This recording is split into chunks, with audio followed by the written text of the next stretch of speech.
Bueno, vamos a comenzar la entrevista del curso de modelos de intervención psicológica. El día de hoy nos encontramos con la doctora Hani Orozco, estamos con la compañera Yelitza Ávila, la compañera Andrea Barrios y la compañera Viviana. Vamos a comenzar el día de hoy la entrevista enfocada en el campo de la neurociencia y la psicobiología. Entonces, le damos la bienvenida a la doctora Hani Orozco. Eh, el día de hoy nos encontramos haciendo una exploración acerca del campo de la neurociencia y la psicobiología, en el cual vamos a identificar los modelos de intervención utilizados en el trabajo interdisciplinario y los principales principios éticos que orientan su práctica profesional. La información suministrada en este espacio será utilizada únicamente con fines académicos y se manejará bajo los principios de confidencialidad y previo consentimiento informado, el cual la psicóloga Hani ya nos suministró. La entrevista tendrá una duración de alrededor de unos 10 minutos, 15 minutos máximo y estaremos en esa conversación. Entonces, vamos a comenzar hablando acerca del contexto profesional. Doctora Hani, ¿nos podría hacer una presentación acerca de su formación, especialización y el área específica en el que trabaja dentro de la neurociencia y la psicobiología? Perfecto. Buenas tardes, estimadas estudiantes. Me place poder acompañarlas en este momento. Claro que sí. Mi nombre es Ani Melissa Orozco Espino. Yo soy psicóloga con magíster en neuropsicología clínica y doctora en psicología. Excelente. Muchísimas gracias por la información y por responder la respuesta. Quisiera consultarle además cuánto tiempo lleva ejerciendo en este campo y cuáles son sus principales funciones. Bueno, llevo ya varios años realmente en el campo de la neuropsicología clínica. Mi función básicamente es la evaluación neuropsicológica, diseñar planes de intervención, estableciendo pues programas de rehabilitación y orientar básicamente a las familias de quien lo necesite. Excelente. Quisiera saber además en cuanto a la experiencia profesional, cuáles fueron los motivos que le encaminaron a especializarse en el campo de la neurociencia y la psicobiología. Ok, bueno, siempre me ha gustado realmente el conocer el porqué de las cosas, ¿verdad? Y bueno, para mí siempre creo que las conductas, siempre desde la psicología uno entiende que hay conductas, ¿verdad? Pero yo siempre tuve la intención de saber por qué funcionábamos o por qué hacemos determinadas conductas, ¿sí? Entonces, es decir, comprender el funcionamiento cerebral, cómo influyen las conductas, las emociones, los procesos cognitivos, sí, me llamó mucho la atención. Yo creo que eso fue la base para la cual yo dije, bueno, voy a estudiar algo que me explique realmente por qué somos o hacemos lo que somos. Excelente. La siguiente pregunta va encaminada a cuáles son las principales problemáticas o condiciones que atiende con mayor frecuencia. Nos comentabas que se enfoca mucho en la rehabilitación cognitiva, de pronto en casos de enfermedades de cerebrovasculares o no sé qué otro tipo de problemáticas o de condiciones específicas trabajas en tu rehabilitación como neuropsicóloga. No sé si es posible que nos puedas abarcar un poquito más acerca de esas Okay. diagnósticos que se dan dentro del campo de la neurociencia. Ok, perfecto. Bueno, en la actualidad principalmente atiendo diferentes tipos de condiciones, trastornos neurocognitivos mayores, trastorno del neurodesarrollo, ¿sí? Es decir, pues a llegar a un diagnóstico diferencial, ¿sí? Si así se amerita. Normalmente en la consulta, actualmente los temas más, pienso yo que tienen mayor relevancia en la actualidad, pues todo lo relacionado con los niños. ¿sí? En este caso, Okay. pues, los trastornos del neurodesarrollo.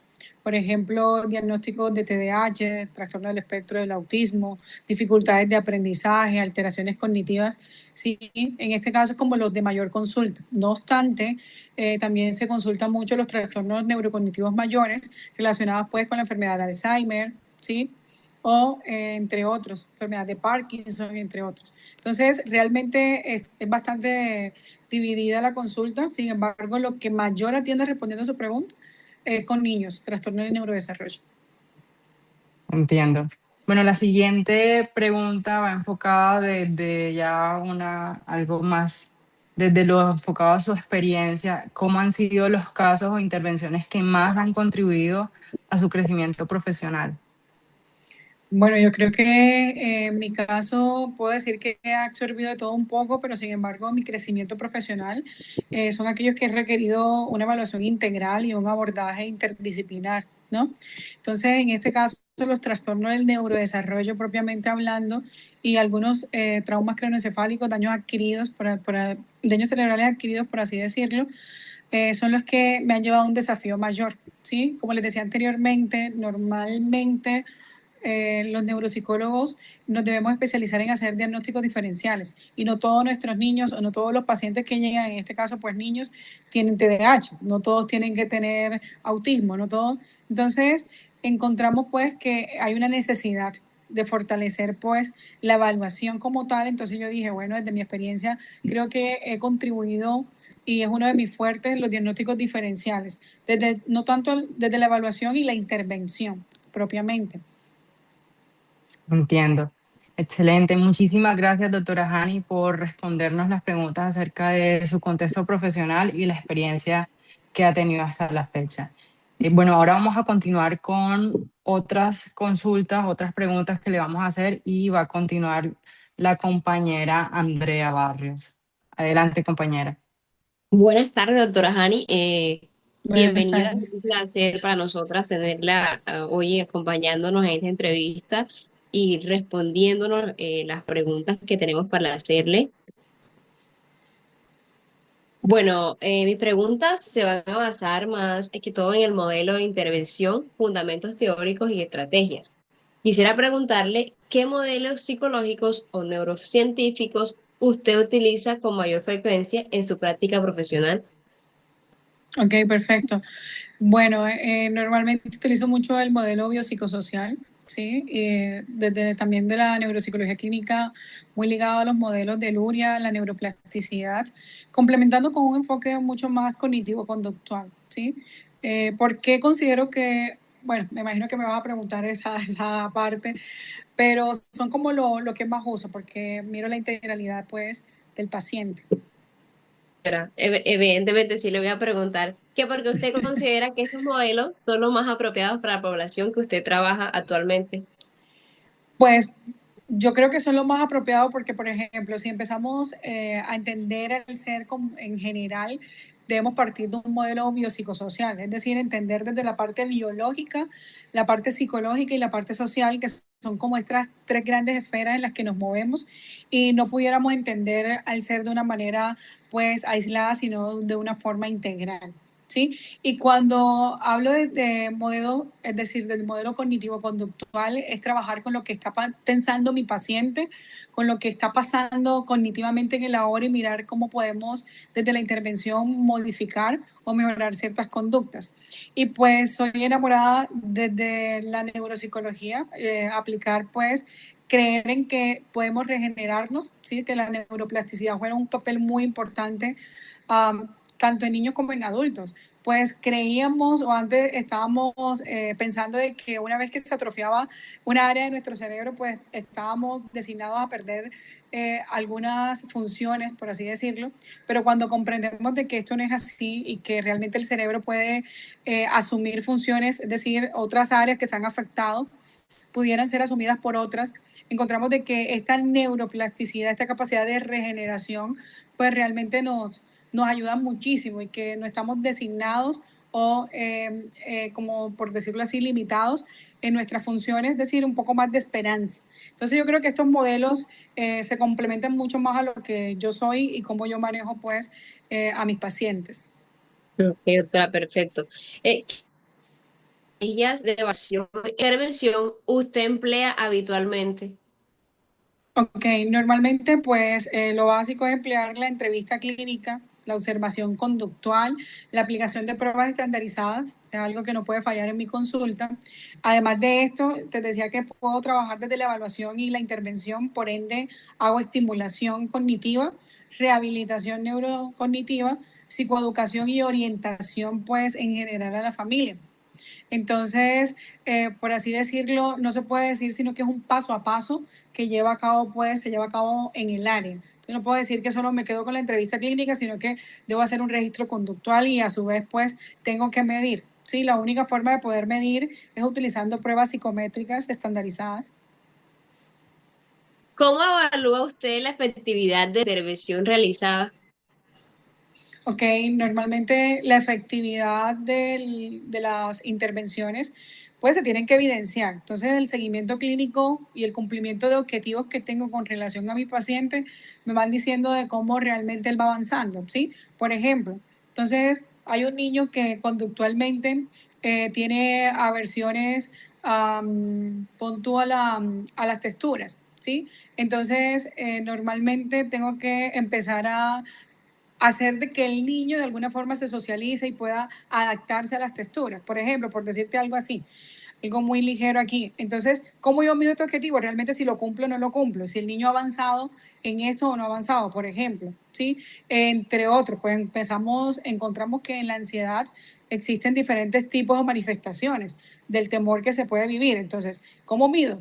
Pues yo mido realmente las respuestas, si tiene o no tiene ansiedad y en qué nivel está, y mi paciente cómo va avanzando con relación pues al objeto de su ansiedad.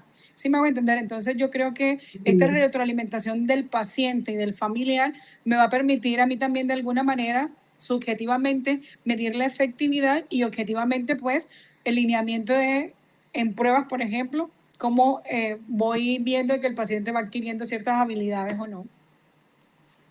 Ok, sí, doctora. Bueno, ahora en las acciones psicosociales le voy a preguntar cómo contribuye la neurociencia y la psicología al bienestar psicológico de las personas y las comunidades. Ok, bueno, esta es una pregunta bastante compleja, pero es entenderlo de que realmente comprender cómo los mecanismos cerebrales de los que te hablaba anteriormente están asociados e influyen en la conducta y por ende también de forma, es decir, la biología, cómo influye en mi conducta. Entonces, estas intervenciones yo creo que favorecen a una intervención más precisa.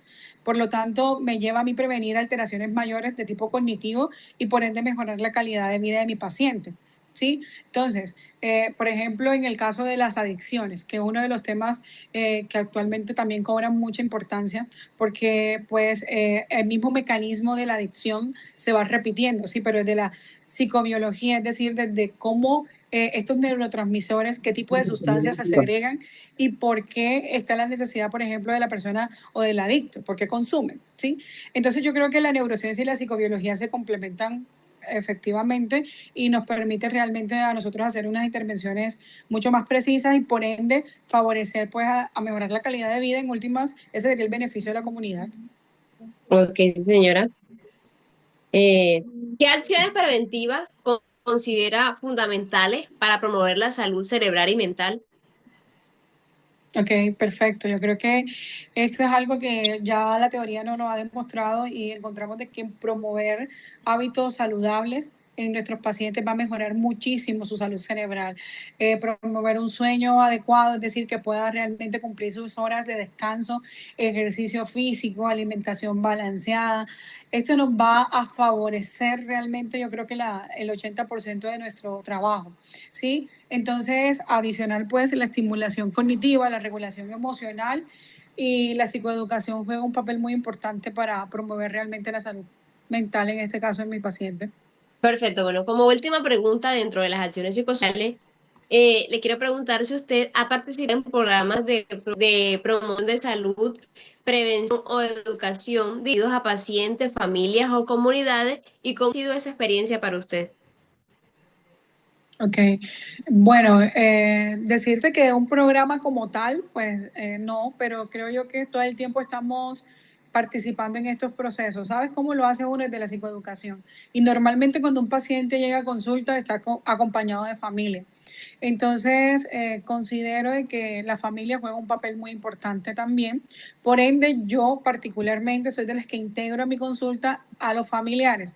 ¿Qué pasa? Que luego de un tiempo que he visto a mi paciente, necesito traer a consulta muchas veces a su familia, ¿sí?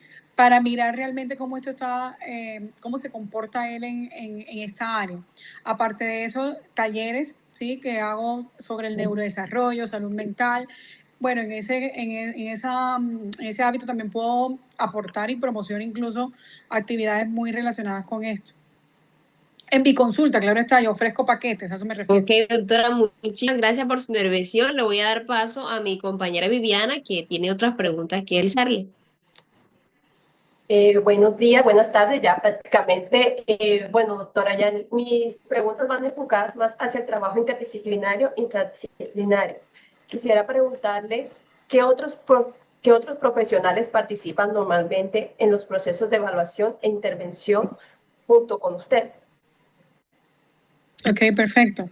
Bueno, yo creo que esta es una pregunta muy importante porque no podemos hablar de que los neuropsicólogos, desde la neurociencia y la psicobiología, pues necesitamos aliados, ¿sí? En este caso, nuestros aliados son neurólogos, psiquiatras, terapeutas ocupacionales, fonoaudiólogos, ¿sí? Fisioterapeutas, entre otros. ¿Por qué te digo esto? Porque, por ejemplo, con niños, incluso también con adultos, hablando propiamente, necesitamos siempre integrar, ¿sí? A estos profesionales, porque hay procesos que son biológicos, como bien te lo explicaba anteriormente, que no puedo tratarlos yo desde la conducta, ¿sí? Que necesitan ser tratados médicamente, por ejemplo, por un psiquiatra, para regular, por ejemplo, ciertos neurotransmisores que pudieran estar en desequilibrio y que yo propiamente no lo puedo hacer desde mi terapia, ¿sí?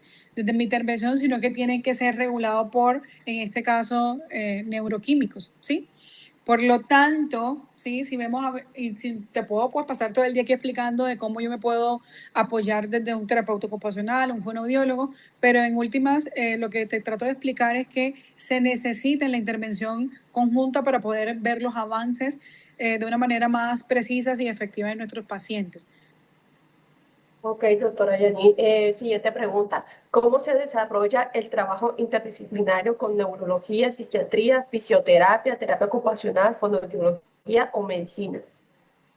Ok, perfecto. Gracias por esa pregunta. Sin embargo, te voy a decir que esto depende de cómo trabajes, porque si trabajas de forma particular en la consulta, pues no tienes tanto, ¿cómo te digo?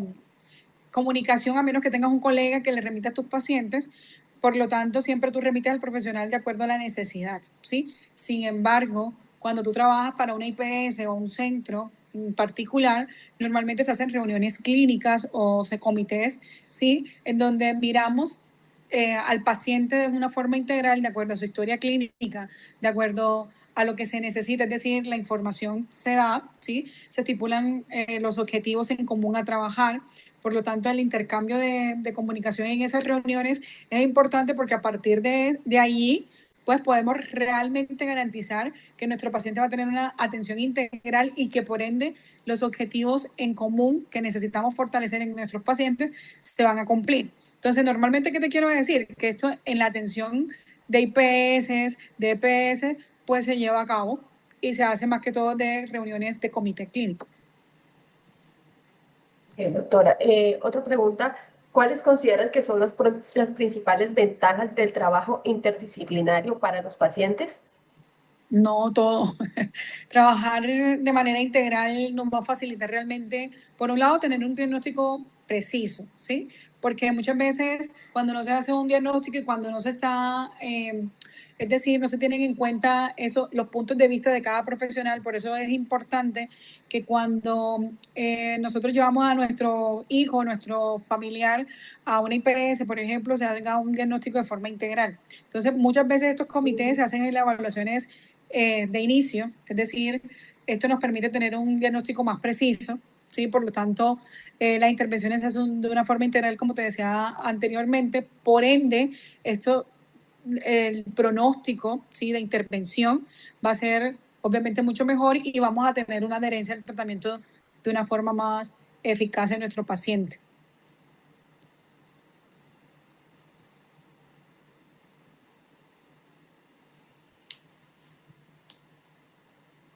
Hola. Hola, sí, doctora, qué pena. Doctora, las siguientes preguntas van encaminadas a los chicos. Quisiera preguntarle cuáles son los principios Disculpa, ética se profesional. entrecortó. No te escuché. ¿Me puedes repetir, por favor? Sí, doctora, quisiera preguntarle cuáles son los principios éticos más importantes que orientan su práctica profesional. Bueno, lo principal es el respeto por la autonomía, ¿sí? Normalmente la confidencialidad es una competencia que como profesional debemos desarrollar y aquí esto nos permite realmente tener unos principios éticos y por lo tanto, es decir, no compartir, ¿sí? Lo que como profesionales debemos eh, cubrir o custodiar, y en este caso es la confidencialidad. Como profesional nos compete en nuestra área de una manera muy integral. Ok, doctora. Siguiente pregunta. ¿Ha enfrentado alguna vez un dilema ético durante su ejercicio profesional y cómo logró resolver este dilema ético? Pues decirte que sí, sería mentira porque no he tenido por el momento ningún tipo de dilema de tipo ético, algo así por el estilo. Sí, lo más parecido pudiera ser que en algún momento el papá de un paciente quiso que yo lo viera porque la mamá le dijo que yo había manifestado algo pues, de su orientación sexual. Entonces, yo creo que eso pudo ser lo más cercano que pudo haberse pasado. ¿Cómo lo resolvió? Pero escuchando en este caso al papá y decirle, bueno, ¿qué pasa? ¿Qué necesitas? Y pues desde entender qué información le transmitió la mamá, pues yo pude clarificarle y hacerle entender cuál era la razón principal. A lo cual entendía era que había un conflicto entre ellos como pareja, que no vivían o no convivían, mejor dicho. Entonces, hubo una mal transmisión de la información. Sin embargo, pues se resolvió a través del diálogo de una manera sencilla y fácil en este caso. No pasó a mayores. Doctora, ¿cómo garantiza usted la confidencialidad, el consentimiento informado y el respeto por la autonomía del paciente? Bueno, normalmente siempre que llega a tu paciente se le explica claramente el proceso, cuál es incluso tu enfoque, cómo, qué trabajas, cómo lo haces, qué vas a obtener y conociendo pues qué quiere la persona del proceso, porque siempre hay que tener en cuenta lo que él espera, lo que él necesita. Entonces, a partir de esto se hace o se entrega el consentimiento informado, ¿sí? Que es este documento donde el paciente pues consciente de que la información clínica que te está entregando de alguna forma tiene que ser custodiada, tiene que ser respetada y tenemos que garantizar pues estos derechos del paciente. A su vez, pues tú te comprometes como profesional o como terapeuta de que esa información no puede ser revelada, ¿sí? Entonces, eso es una forma de realmente garantizar la autonomía y el respeto por el paciente. Ok, muy bien, doctora. Doctora, estas preguntas van encaminadas hacia los retos que representa su campo de acción. Quisiera preguntarle cuáles considera que son los principales desafíos actuales desde el campo en el que usted está ejerciendo en Colombia. Ok, yo creo que estamos a nivel mundial ante muchos desafíos porque se dice que los trastornos mentales, por ejemplo, y los trastornos del neurodesarrollo necesitan mayor atención. ¿Por qué? Porque hay mayor demanda en la actualidad. Entonces yo creo que el principal reto es el mayor acceso a los servicios especializados. Realmente reducir la brecha que se está dando, incluso desde la atención, ¿sí? Neuropsicológica, psicológica y psicobiológica en Colombia. Yo creo que esto reduciría la brecha de la salud mental y fortalecería de alguna manera pues a la investigación y a la formación como tal de los profesionales. Entonces yo creo que ese es el mayor desafío. ¿Por qué? Porque en la actualidad, pues yo te digo que trabajo en la consulta privada, pues la mayoría de mis pacientes llegan porque en el sistema de salud actual muchas veces no se le brindó la atención que necesitaban. Entonces necesitan buscar particularmente pues la atención. Doctora Janine, quería preguntarle qué científicos considera usted que transformarán este campo de la psicología en los próximos años. Ok, pues yo creo que cada día se ha ido avanzando realmente y los avances de la neuroimagen, de la inteligencia artificial, los biomarcadores, la medicina ya especializada y estudios muy relacionados con la neuroplasticidad realmente nos van a permitir intervenciones más precisas. ¿Qué te quiero decir? Que esto realmente lo que nos va a apoyar y lo que nos va a permitir es que seamos mucho más precisos en el diagnóstico y en la intervención. Entonces, ya teniendo esta información, pues le va a ser mucho más fácil a uno, pues, como profesional en esta área, trabajar. Y yo creo que los avances sí están y cada día, por lo de la inteligencia artificial, ha ido avanzando mucho más. Bueno, doctora Janine, las siguientes preguntas van encaminadas hacia las recomendaciones que usted tiene para los futuros profesionales en psicología. Quisiera preguntarle qué competencias considera usted indispensables para un psicólogo que desee trabajar en este campo de la psicología. Ok, bueno, esto es una pregunta muy oportuna y linda para ustedes porque realmente yo siempre considero que un profesional de la salud, principalmente, pues, tiene que tener amor por lo que hace. Yo creo que estamos encontrando profesionales que, aparte de no estar bien formados ni actualizados científicamente hablando, ¿sí? Realmente carecen de un pensamiento crítico, de ética profesional, falta de habilidad o, por así decirlo, para la comunicación.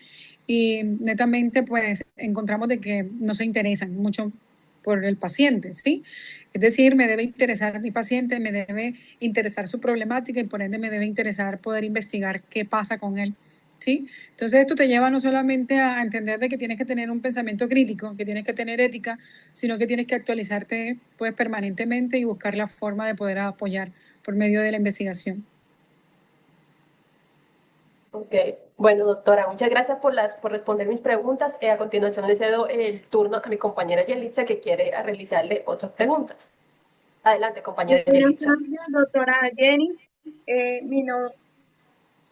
Las preguntas son recomendaciones para futuros profesionales. ¿Qué competencias considera indispensables para que un psicólogo desee trabajar en la neurociencia y la psicobiología? Ok, bueno, yo creo que eso fue lo que contestó ahorita tu compañera, pero vuelvo y te lo reafirmo. Y es que considero que realmente, aparte de la ética profesional que debemos garantizar, debemos tener amor por lo que hacemos, por nuestra profesión, ¿sí? Es una área donde realmente las personas llegan afectadas, las personas llegan a contarse tu vida, las personas no vienen sino a buscar realmente ayuda. Entonces, por lo tanto, debemos contar con un pensamiento crítico, ¿sí? Una actualización científica permanente, por así decirlo, es decir, conocer en qué compete cada, por ejemplo, trastorno, ¿sí? O las definiciones en específico de cada área, lo que venga, pues, el paciente, conocer de qué me están hablando, tener habilidades, pues, en la comunicación, la capacidad de investigación y demás. Segunda pregunta, ¿qué recomendaría a los estudiantes de psicología interesados en desempeñarse en este campo? Mantener, pues, una formación continua, desarrollar habilidades clínicas para el diagnóstico diferencial, trabajar bien de la mano, no solamente de ChatGPT, no, mentira. Yo creo que se está abusando en el uso, ¿sí? De hecho, encontramos muchas quejas. Los que administran IPS, nuestra compañera Silvera nos podrá decir, realmente ahorita el profesional, por escasez de conocimiento, siempre tiene un aliado, pero en este aliado necesitamos de la investigación, de la revisión, de la lectura. Debemos hacer uso de todas esas habilidades que ya hemos desarrollado realmente y no utilizando, que también sí nos pueden ayudar, pero que encuentro pacientes que se quejan y dicen, mira, que mientras me atendía el psicólogo, estaba preguntándole a ChatGPT cómo darme una respuesta. Imagínate tú eso. Ok, doctora.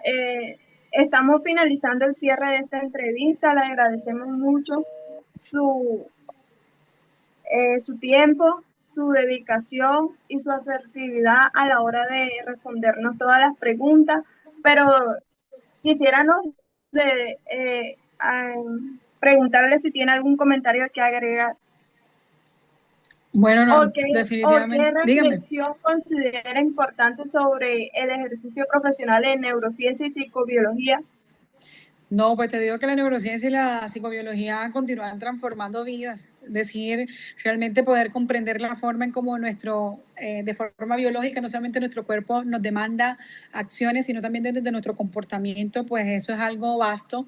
Y yo creo que como profesionales tenemos que tener un compromiso de forma integral, ¿sí? Debemos no solamente manejar la atención ética, la humanidad, como te decía, la humanización del servicio, sino tener en cuenta de que nuestra acción va a llevar de que una persona mejore su calidad de vida, que una persona realmente entienda, ¿sí?, el porqué de muchas cosas que pasan en su vida, pero estos aliados que son la neurociencia y la psicobiología nos llevan a nosotros realmente a tener que estar muy informados. Y de verdad que agradezco profundamente el tiempo por su parte pues brindado, y espero que la información que haya compartido con ustedes les contribuya realmente a su desarrollo profesional y formación. Ok, doctora, igualmente le agradecemos su hospitalidad al contestar estas preguntas. Ani, muchísimas gracias, compañera, muchísimas gracias por el espacio. Hemos finalizado el cuestionario diseñado para la entrevista del día de hoy. Ani, muy agradecidas contigo por toda la retroalimentación que nos diste en cada una de las preguntas, todo el aprendizaje que nos dejas. Esperamos tener contacto contigo en algunos momentos futuros en los que podamos necesitar pues necesitar ahí como respaldar algunas dudas acerca de la neurociencia y la psicobiología, dado la gran experiencia que nos has compartido el día de hoy. Muchísimas gracias, nos vemos muy pronto. Feliz día para todas. Que estén muy bien. Igual, bendiciones. Hasta luego.